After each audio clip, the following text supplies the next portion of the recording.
Professional wrestling has been the great normalizer this week. Let's take about 15 to 18 minutes now and not talk about the election or lockdown. Let's talk about what Tommaso Ciampa was wearing, among other things. This is NXT Graded.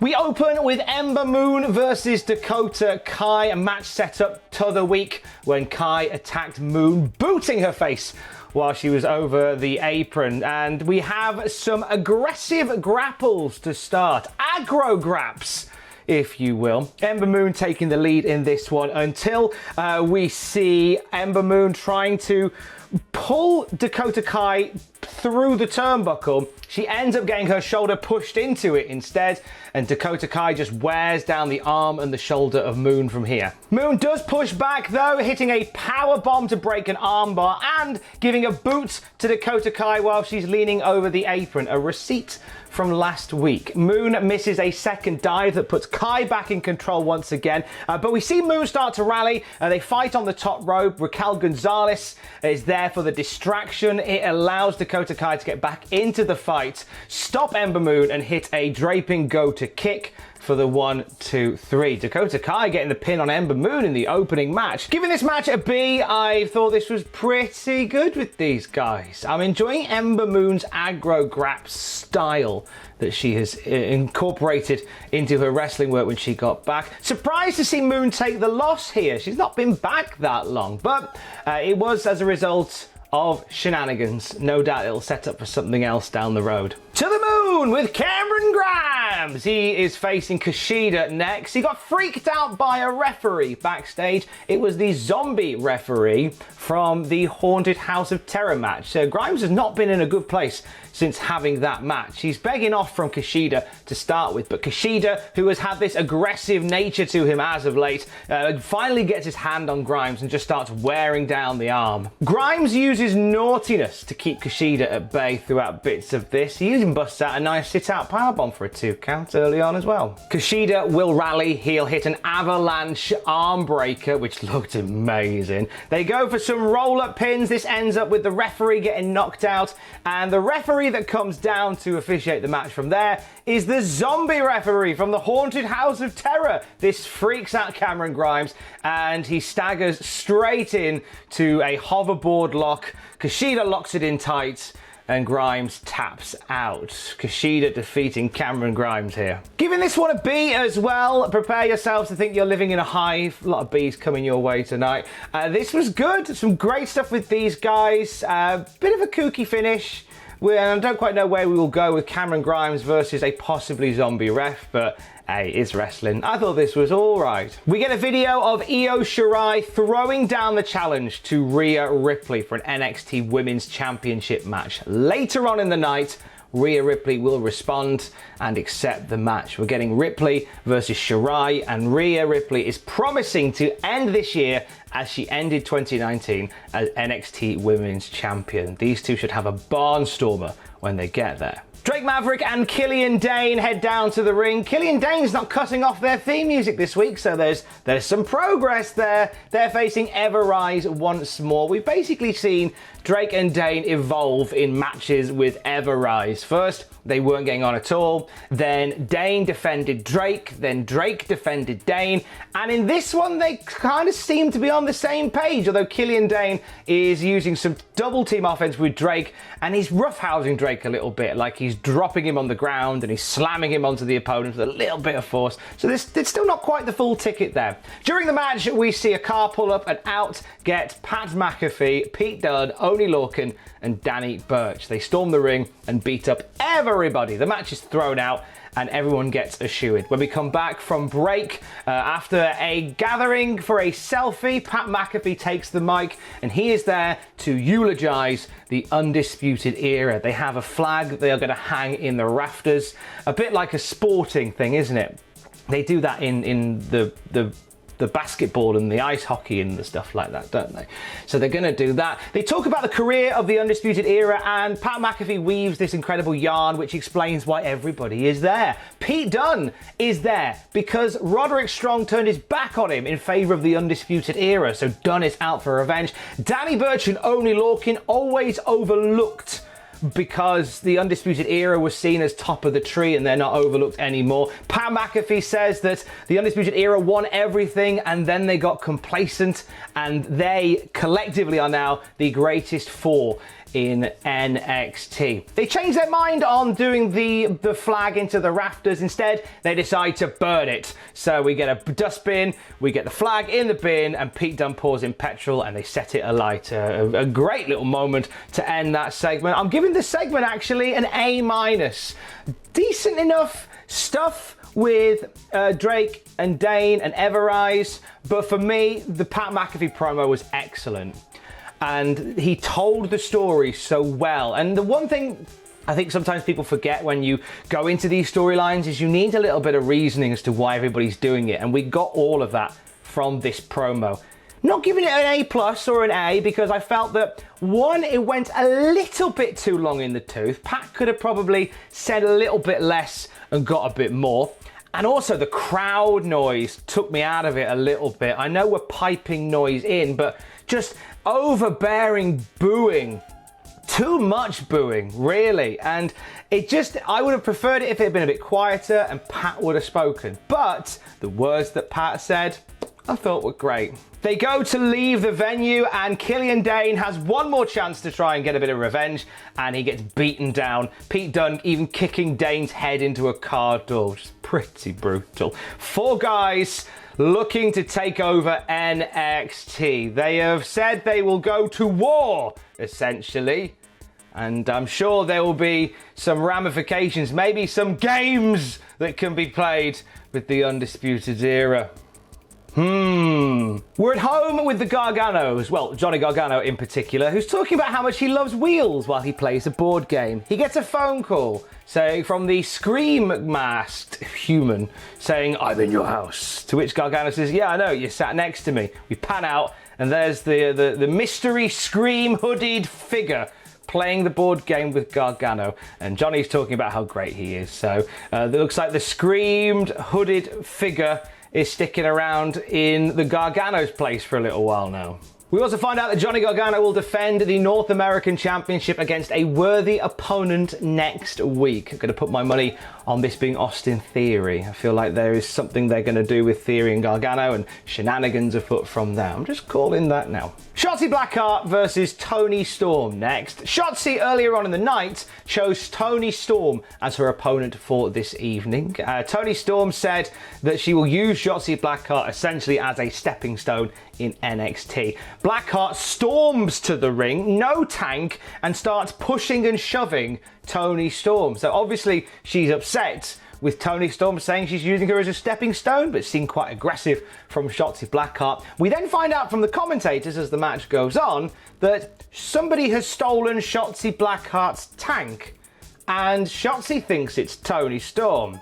I feel like we could have done with a promo backstage to help tell this story. All we needed was Shotzi going, hey lads, where's my tank? Where's my tank? That's all we needed. It felt a bit clunky. And as did the match, to be fair. Shotzi took a bit of a bump off a springboard attempt early on, and I feel like it slowed the match down as they tried to get everything back in order.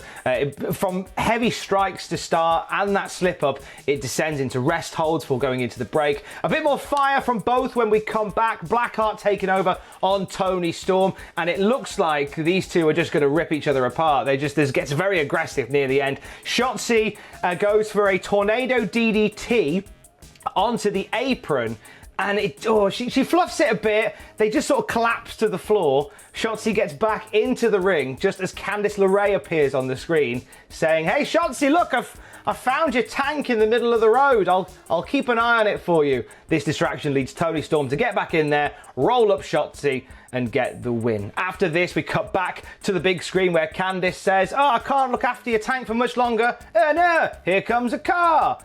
Candice then gets in the car with the Scream hooded figure sat behind in one of the passenger seats, and Candice LeRae says, "You cost me the NXT Championship.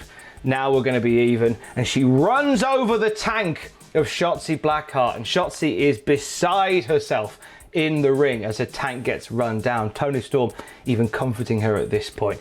Giving this match a B-. I thought that there was a couple of elements here that stopped this going any further than that. I thought once they got, once they got their ducks in a row, they had a really entertaining, aggressive match. But it was a clunky start.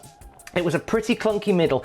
And the storyline stuff, I thought all you needed was a promo to explain that Shotzi's had her tank stolen. And also when you have Vic Joseph hurriedly explaining the significance of the tank on the commentary, it felt a little like you could have given this a bit of time. I don't know whether there was a segment that was forgotten about, that wasn't recorded or whatever. I know sometimes these tapings can be a bit fraught, so whether something was forgotten there. But I thought what they did was good. It could have been great though. Jake Atlas confronts Legado del Fantasma in the parking lot. He wallops Raul Mendoza with what looks like a lead pipe and then drives away. More on this another day. Back to the ring where Timothy Thatcher is hosting a live Thatcher's Thatch Can Wrestling Academy once again. Trainee getting roughed up once again as Timbo explains how to break people slowly. This time though, it's not the trainee that gets his revenge. It's actually the trainee from last week that does. As that guy who got beaten up last week from Timothy Thatcher, he runs in, super kicks Timbo out of the ring, and he goes flying over the barricade. We understand that this is August Gray, formerly known as Anthony Green, and he gets a one-up on Timothy Thatcher at the end of this segment, which I'm giving a B+ to. I really like the Thatch Can Wrestling School stuff. It's a way of showcasing Timothy Thatcher as just like this ground and pound arsehole.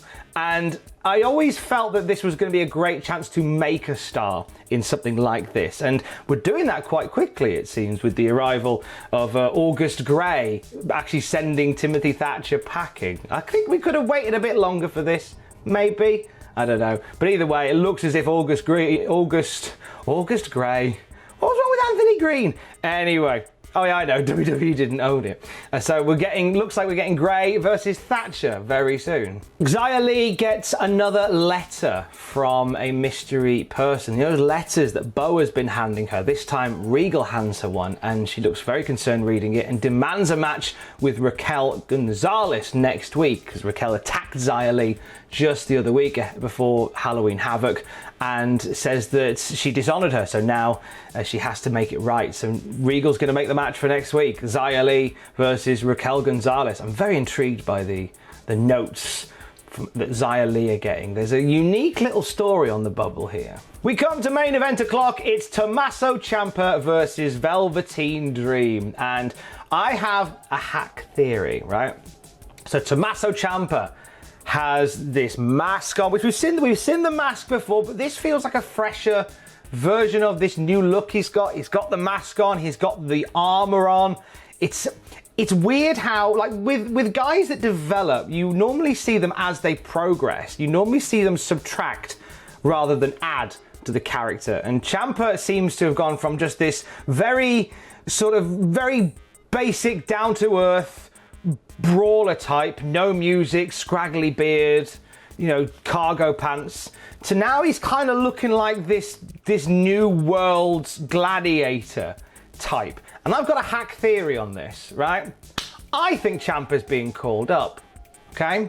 Because they always dick about with the look of NXT performers when they go to either Raw or SmackDown. Now what normally happens is they go cold turkey, whereby you have Keith Lee looking like Keith Lee with his Keith Lee music the one week, and then the following week, oh, here's some new gear, here's some new music, here's some new feel to your character, just like that.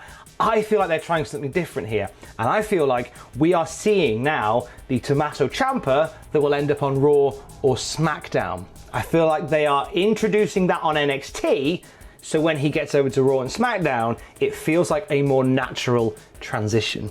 Let's see what happens.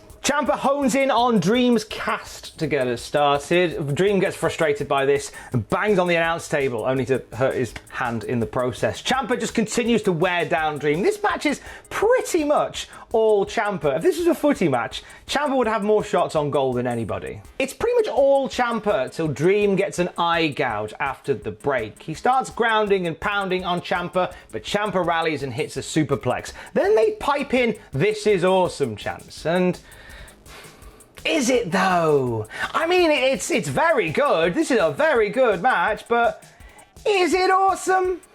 I see what you're doing. I know what you're doing. I respect what you're doing, but I see through what you're doing. This is not this is awesome territory for this match. No matter how much you pipe in, no matter how much you say it is on commentary, this is a good match. This is a very good match. It ain't awesome. Anyway, Ciampa avoids a Dream Valley driver. They end up suplexing each other out of the ring. It all becomes a bit of a hodgepodge there. Dream throws a steel chair into the ring, slides into the ring, and goes up top, only to eat a knee from Tommaso Ciampa. He follows that up very quickly with Willow's Bell, and then the fairy tale ending for the 1, 2, 3. Confused as to what the chair was all about, but that's how the match ends, and the show goes off the air with Tommaso Ciampa standing tall as Velveteen Dream is sort of coming to his senses and holding his jaw in the corner. I'm giving it a B+. Lots of good stuff in here, lots of intensity here. Wasn't awesome. And in fact, WWE telling me it was awesome actually took me out of the match a little bit, I'll be honest. And overall this week, I'm giving NXT a B, which you won't be surprised about. The last time there were this many Bs in one place, it made a whole jar of honey. This is a serviceable episode of NXT. There were matches on here that were good to very good. They certainly wanted to give the vibe that some were more epic than others, and that's actually not the case. There's certainly some good stuff to take from this. Some notable absences from this show as well. Finn Balor still very much a question mark over his status in NXT. No Undisputed Era on this show either. Just felt like a few of the big hitters weren't around for this one. And it showed a little bit, to be honest. It showed a little bit. Top marks to Pat McAfee. I think his promo was the best part of the night. Everything else was not awesome, but very, very good. Doesn't scan as well as a chant, does it? This is very, very good. This is very, very good. This is serviceable. Doesn't work, doesn't scan. Stay safe. Love you, bye.